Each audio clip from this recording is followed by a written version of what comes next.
Salut tout le monde, c'est Roswell. Nouvelle vidéo, on va se faire un petit débrief du héros du mois qui est Glenda. Je le fais un petit peu tard parce qu'on est quand même déjà en fin de mois, elle va plus rester là très longtemps. Mais j'estimais qu'il y avait d'autres vidéos qui étaient plus importantes à faire qu'un débrief du héros du mois. Au pire, j'aurais fait celui du mois d'après.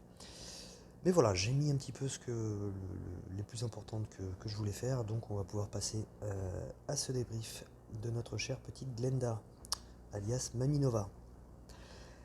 Alors, Glenda, héros bleu, 5 étoiles comme tout héros du mois. De classe magicien.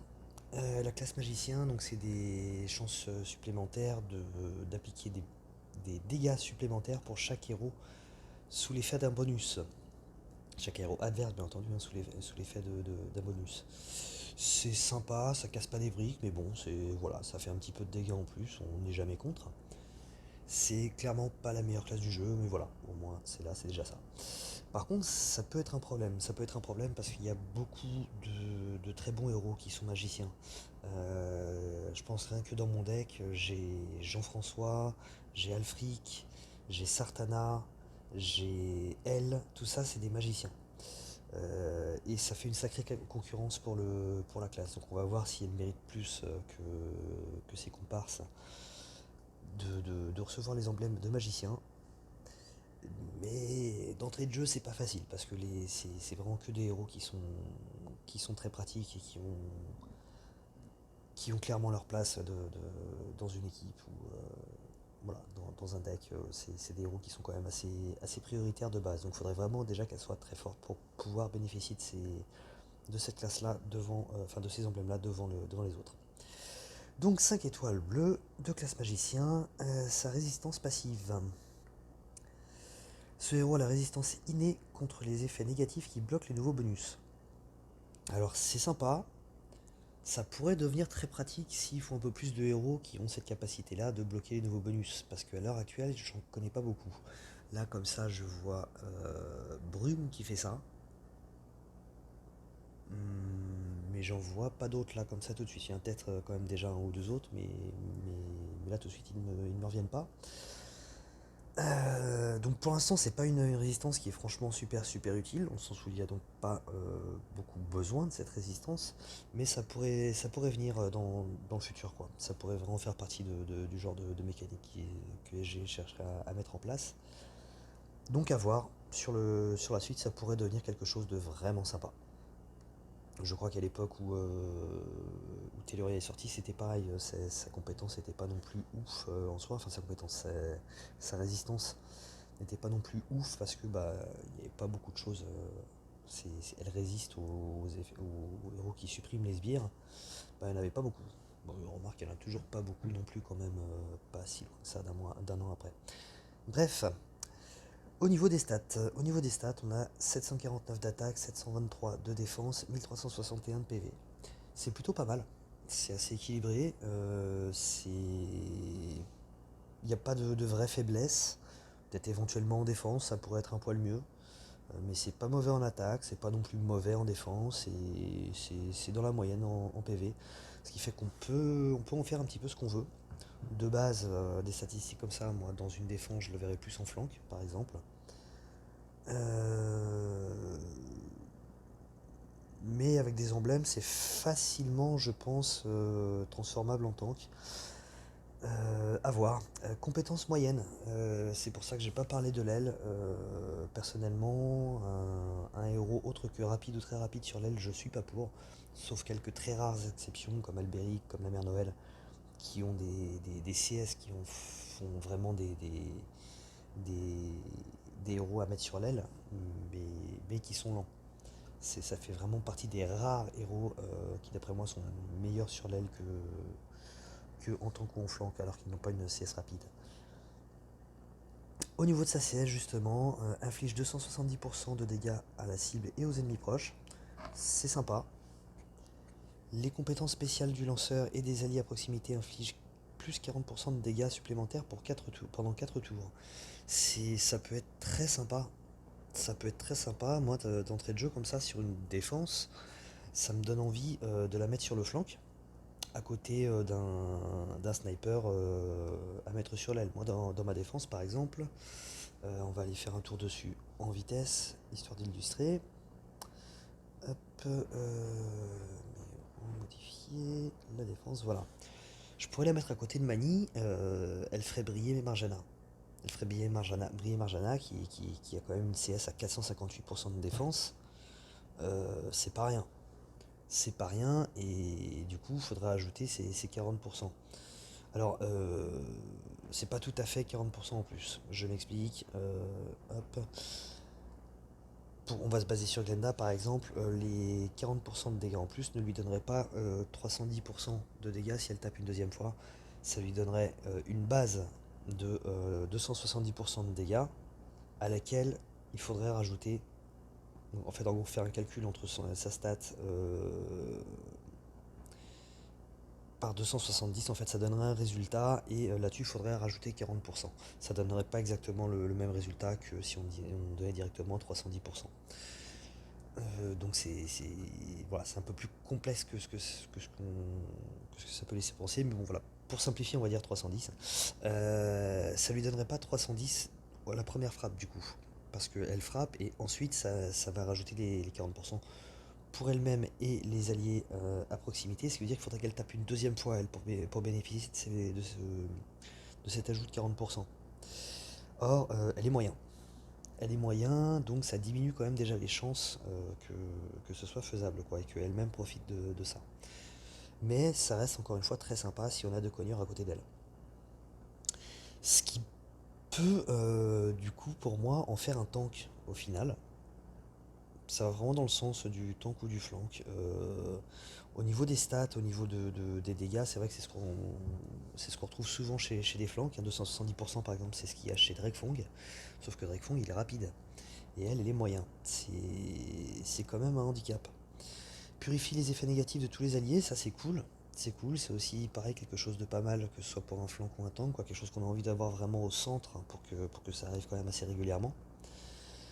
Et en lien élémentaire, invoque un sbire de glace pour tous les alliés glace avec 5% de PV et 10% d'attaque héritée du lanceur. C'est faible en PV, mais c'est pas mal en attaque. C'est pas mal en attaque, surtout qu'elle a quand même une base d'attaque à 749, ce qui est pas mauvais.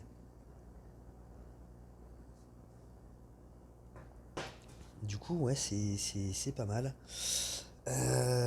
Du coup, qu'est-ce que ça me fait penser de ce héros? Ça me fait penser déjà que je regrette tellement cette vitesse à mana moyenne. Cette vitesse de mana moyenne, pardon. En rapide, ce serait Vela, quoi. Moi, ce serait ma Vela. J'ai pas Vela, et c'est ce qui manque à ma défense. Et clairement, si elle était en rapide, rien à faire. Je vire les emblèmes de Sartana, je les mets sur Glenda, et je mets Glenda à la place de Mani. Parce que c'est exactement le genre de héros que j'aimerais bien avoir en flank à côté de ma Telluria. J'aimerais bien avoir ça. Mais c'est en moyen. Je pourrais le faire en soi, hein. Mais le problème c'est que je vais avoir Mitsuko déjà en flank qui fait à peu près la même chose, pareil en moyen. Et ça ferait beaucoup trop de moyens. 3 moyens au centre, j'aime pas. 2 déjà, ça m'embête. Alors 3, c'est beaucoup trop. Donc c'est dommage. En attaque, par contre, ça peut être vraiment sympa. En attaque, bon après ça dépend un petit peu des types d'attaque, mais sur les raids, les titans, ce genre de choses-là. Enfin, pas les raids, pardon, les tournois, je vais y arriver, les events.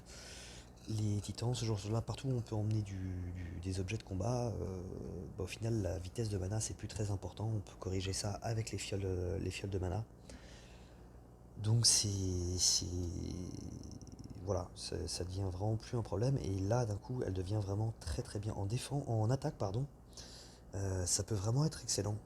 Ça peut vraiment être très très bien parce que du coup, ça peut être un tank d'attaque.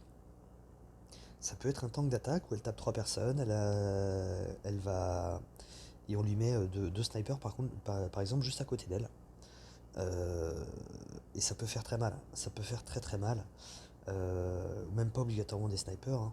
Je la verrais bien moi dans un mono bleu avec une Frida, avec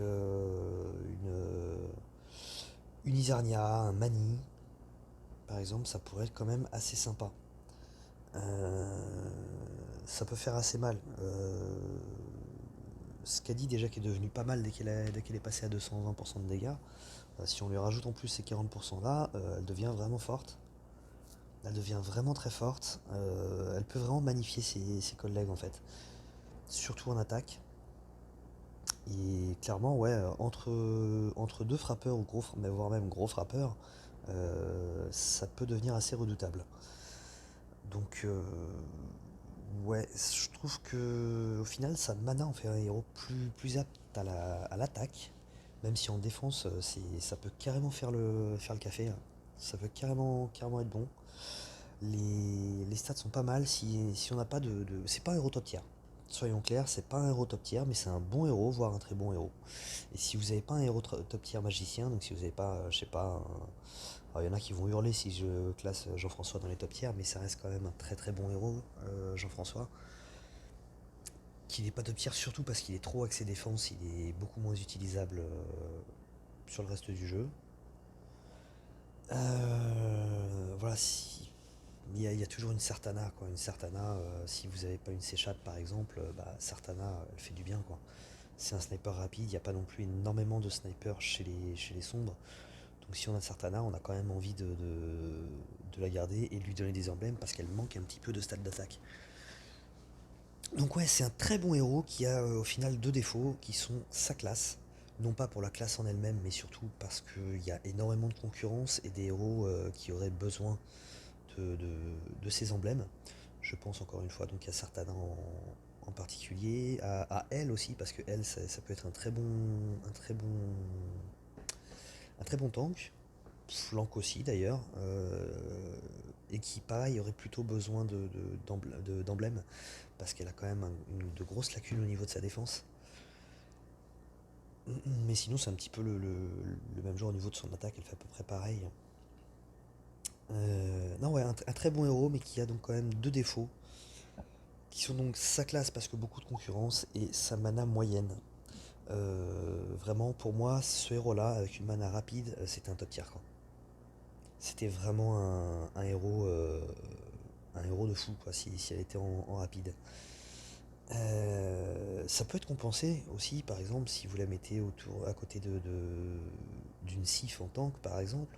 Même c'est pareil, Sif pour moi c'est plus un tank d'attaque.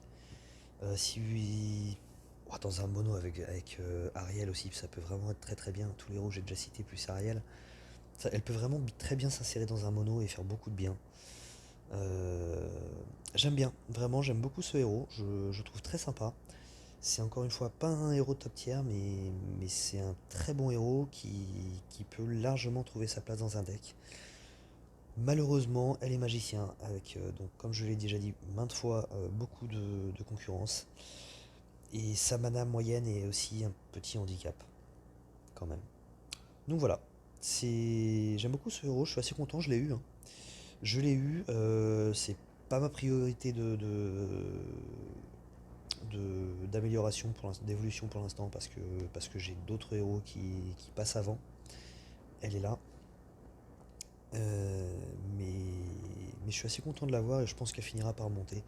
Mais elle passera après Ariel, elle passera après Skadi. Ouais, elle passera clairement après ces deux-là.